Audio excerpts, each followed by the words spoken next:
It's Mr. Haran here, and in this lesson you're going to learn how to do prime factorizations with exponents. So in a different video that I created, I talked about prime factorizations, and this is going to be a continuation of that, but I'm going to teach you one extra trick, okay? So if I'm finding the prime factorization of, let's say, 16, I'm breaking this down into its prime factors, right? So what that means is I'm going to think of two numbers that multiply to equal 16. So I'm going to say 4 times 4 is 16. Now I say, can I break up with multiplication that 4 even smaller? Yes, with 2 times 2. And then same with this one.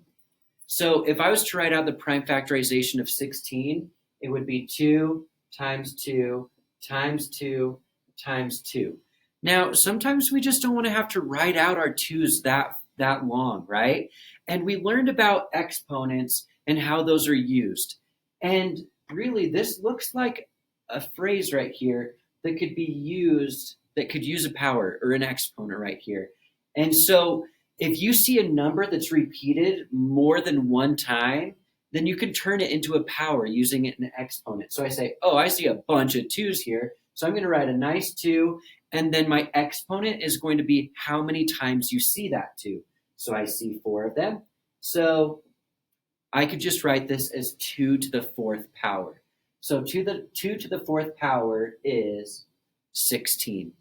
But I want to show you an example where it's not all the same number, right? And it can get kind of jumbled together. Let me show you an example for that. Let's say I've got the number 36, okay?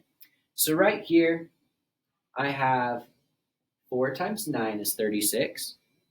And then I can break down 4 into 2 times 2, and I can break down the 9 into 3 times 3. So if I was writing the prime factorization, of course, I do it least to greatest, right? So I go 2 times 2 times 3 times 3. And for this one, I say, do I see any repeats? Yes. I see 2 2's, so I'm going to say I have 2 of them. Times, I've got some 3's here, so since I've got more than one of them, I can put a 3, and I've got 2 of them. So the prime factorization of 36 is 2 squared, or 2 to the 2nd power, times 3 squared, or 3 to the 2nd power, okay? I'm going to do one more example for you. If you want to pause the video, you can to try and solve it before I solve it for you. But let's choose the number 80, okay? So we're going to find the prime factorization of this using exponents if possible, okay? So right here, I can break down 80 with, let's say, 8 times 10, okay?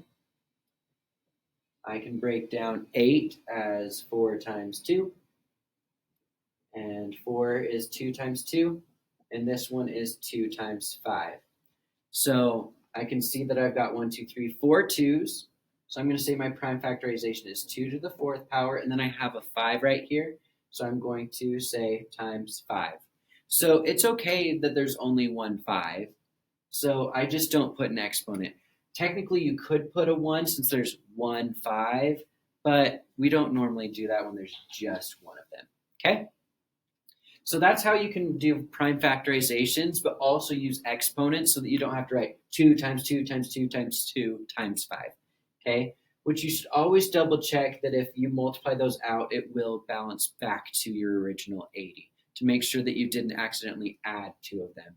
I talked previously about that, where sometimes people will accidentally break up this 10 right here into 5 and 5, which that's not using multiplication. So please always be careful to use multiplication when you're doing prime factorizations, okay? Thanks.